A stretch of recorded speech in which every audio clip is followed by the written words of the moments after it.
Hola, ¿qué tal? Soy Juan Carlos Murphy, transmitiendo desde Planeta2013.tv y hoy tengo el gusto y el agrado de que nos acompañe una vez más Héctor Iván, pues este maestro de tradición tolteca. Para los que no sepan más o menos, el libro de los 4 acuerdos de Miguel Ruiz, bueno, pues aquí Héctor Iván es un alumno fiel y además amigo del autor, del señor Miguel Ruiz. Héctor, gracias de nuevo por estar aquí transmitiendo tu sabiduría, tu conocimiento.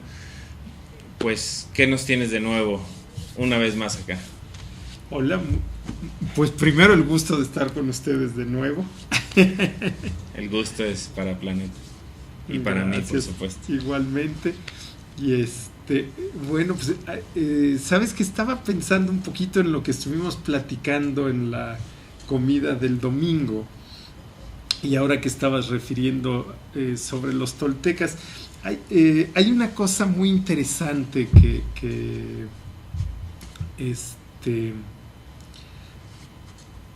de lo que estábamos hablando hace un momentito sobre lo que se entiende por tolteca.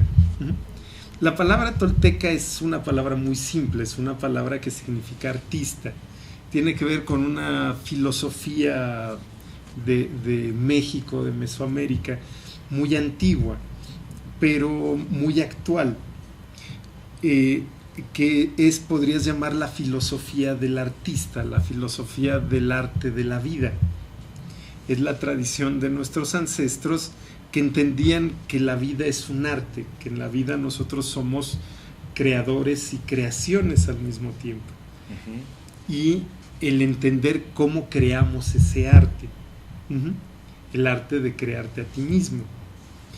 Hace un momentito estábamos hablando sobre el pensamiento y sobre lo que somos. El pensamiento es una herramienta que usamos para construirnos, pero nosotros no somos nuestro pensamiento, nosotros somos mucho más que eso. Y eso es básicamente de lo que se trata, de entenderte como algo más y de empezar a comprenderte como lo que es ser humano. Esa es, digamos, la base. Hay una... bueno, nosotros que tenemos el privilegio de haber nacido aquí en México y de estar inmersos y rodeados de tantos símbolos y de tanta cultura que nos habla de ese contacto con el ser de una forma más simple. ¿Te refieres a las culturas prehispánicas, mayas? Bueno, toltecas, me refiero aztecas, a esas culturas y a lo que somos actualmente, porque nosotros somos una mezcla de esas culturas con muchas otras culturas. Nosotros somos la herencia tanto de nuestros ancestros mesoamericanos como de nuestros ancestros europeos. Tenemos la mezcla de todo, y toda esa mezcla habla de lo mismo, habla de un sentido del ser. Vamos a hablar un poquito de lo que es la espiritualidad, pero desde otro punto de vista. ¿Desde cuál? Porque por ahí dicen que ya está de moda ser espiritual. Sí, de cierta forma, pero lo espiritual no tiene que ver con conceptos, tiene que ver con salirse de los conceptos. Okay. Entonces, ¿qué tipo de espiritualidad vamos a hablar te refieres? Un poquito de espiritualidad de una forma práctica, de una forma simple, de la forma en la que la vivimos. La espiritualidad no es estar rezando 24 horas al día. La espiritualidad no es abstraerse o meditando. La espiritualidad no es solo los momentos en que la gente medita o reza o se aparta o va a una iglesia. La espiritualidad es la experiencia de vida. Es todo es espiritual.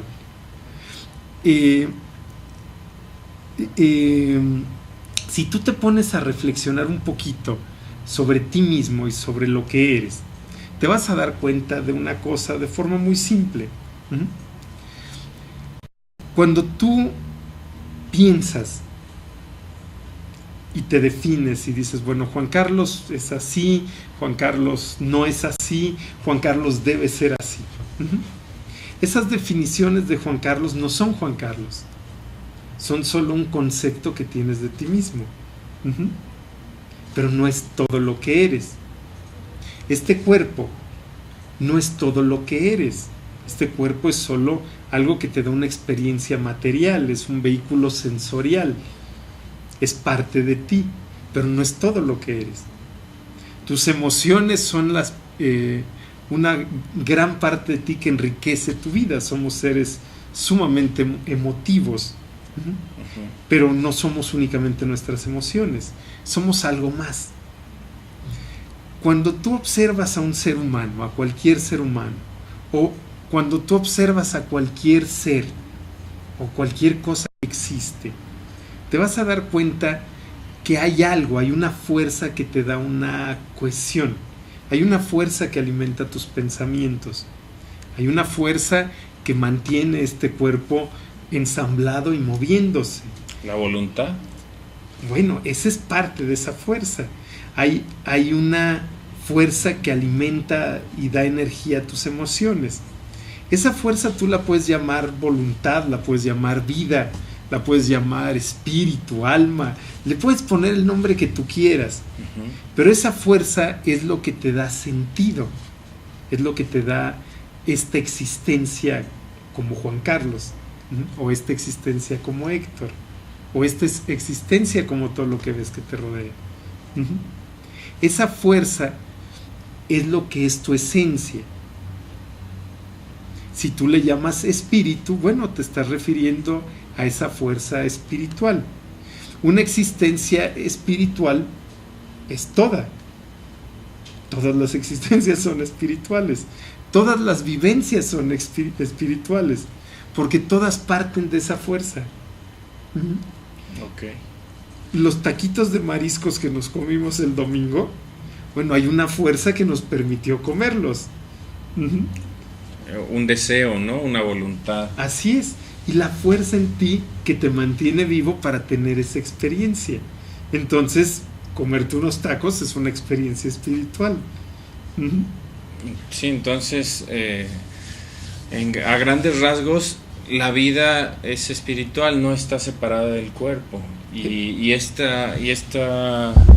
concepto que se tiene hoy en día, al menos que yo percibo, de espiritualidad, sí está conjugado y manejado de distintas corrientes y sí pareciera que se ha tornado el término a una serie de prácticas que quizá no tienen que ver con lo espiritual, o como ya mencionas, todo lo es, ya eso lo es y lo era desde antes.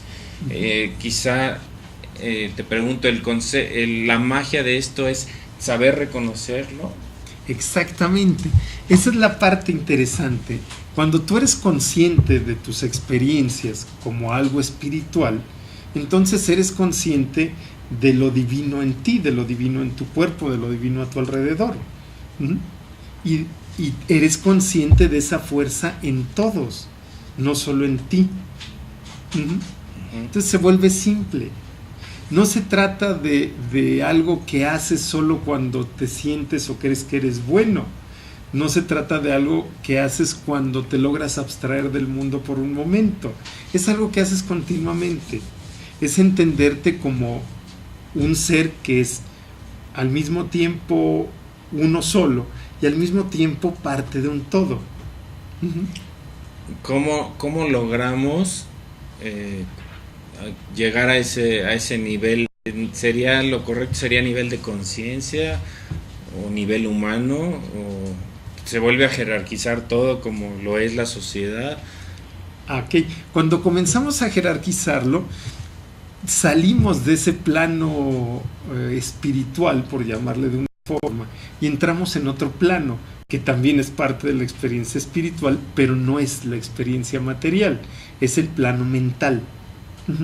Cuando tú empiezas a hacer jerarquías, solo empiezas a ejercer tus ideas de cómo van las cosas ordenadas, pero eso no tiene sentido. Esos son conceptos implementados, ¿no? Exactamente. En las culturas. Sí, la experiencia espiritual comienza cuando eres consciente de ti mismo y consciente de tu experiencia. Ese es el inicio. es una forma simple. Me acordé de Eckhart Tolle, pues es un gran filósofo alemán, como que es muy actual, ¿no? Él con su concepto de vivir el presente, y esto es lo único y real que tenemos. Esa es la experiencia espiritual, exactamente. Igualmente, en tu filosofía o corriente de vida, ¿cómo la llamarías? Que en base a los toltecas toman la base, viene a ser también vivir en el presente. Así es. Les voy a dar un concepto. Vamos a hablar de espiritualidad material o de materialismo espiritual. A mí me encanta jugar con las palabras, porque los conceptos que tiene la gente a veces son un poquito raros, no están en contacto con lo que la palabra realmente quiere decir. Cuando yo escucho a una persona que dice que alguien es materialista, la realidad es que la referencia no tiene sentido con el materialismo.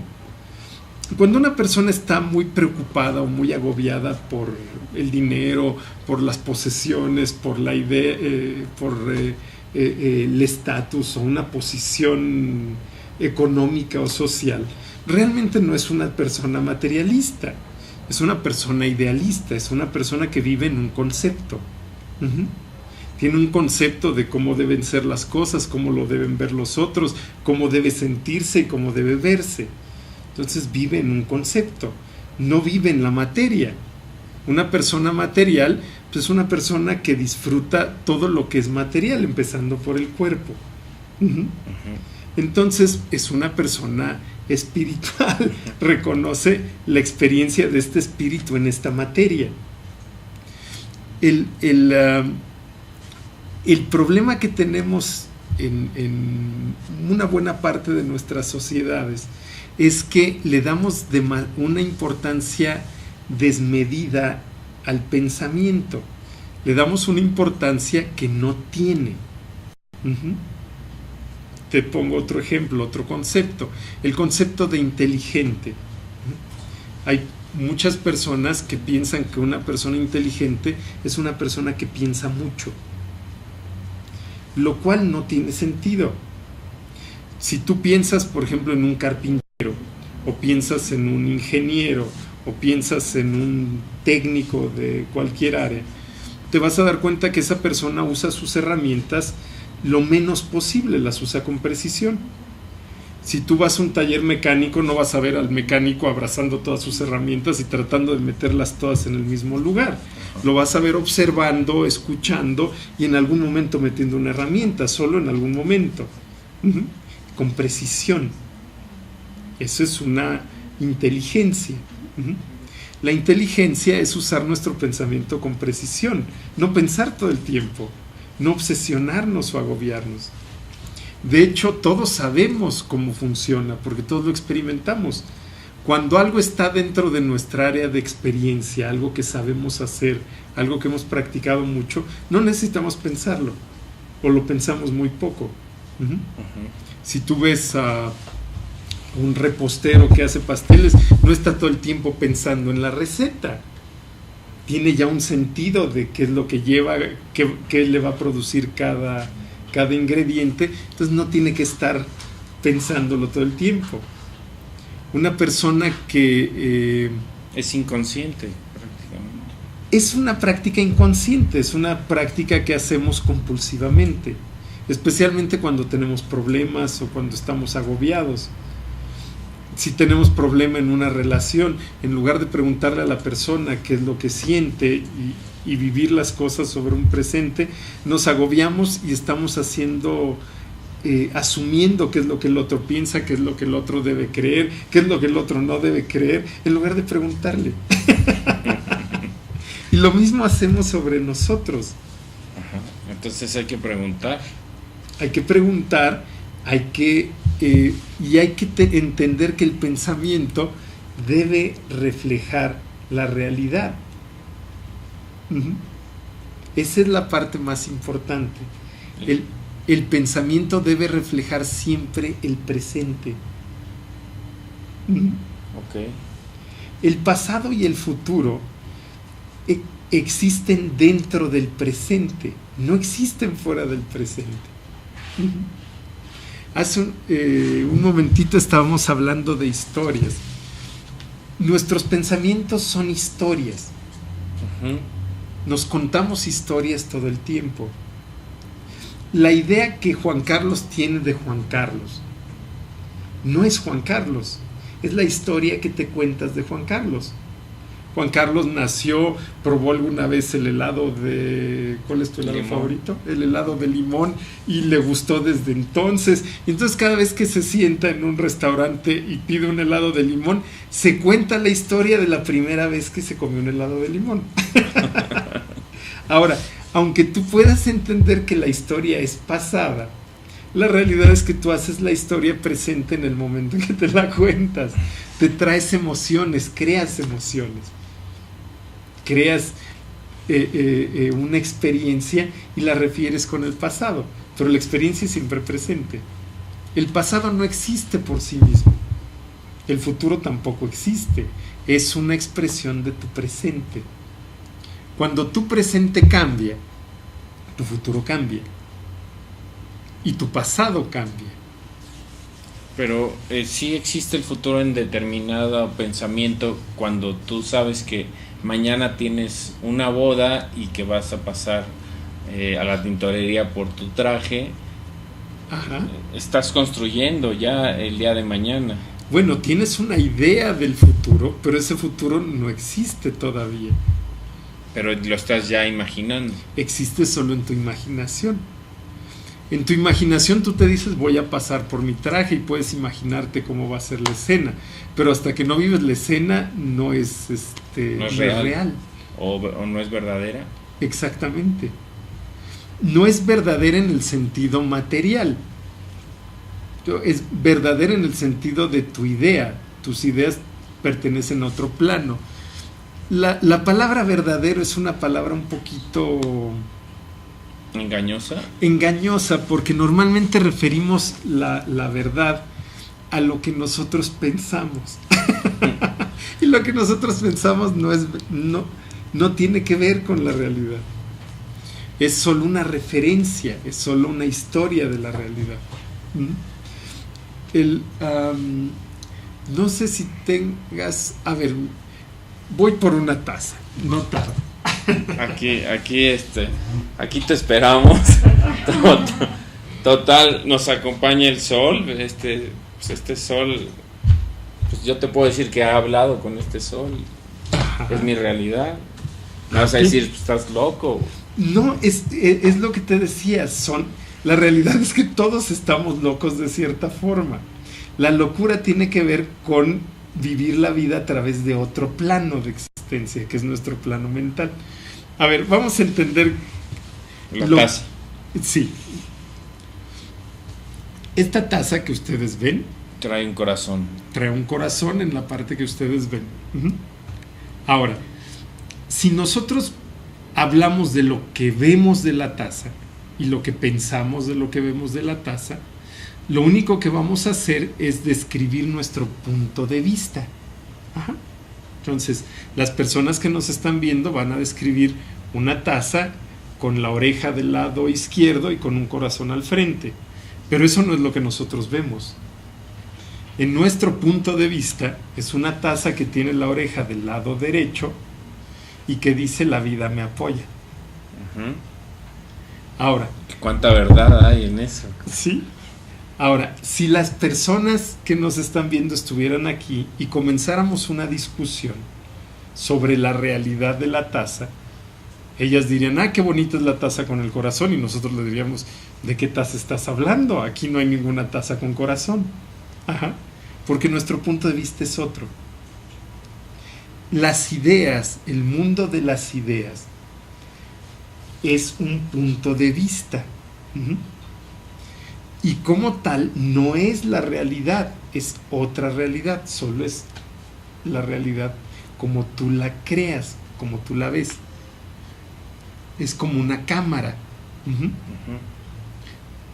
Bueno, Les recuerdo que pueden interactuar en el chat si te quieren hacer una pregunta ahí en su pantalla del lado derecho, izquierdo del productor, ¿no? Así es. Pueden hacernos una pregunta. Vamos a una pausa. Aquí está Mau en la producción. Gracias. En la pantalla del lado de la oreja o del otro.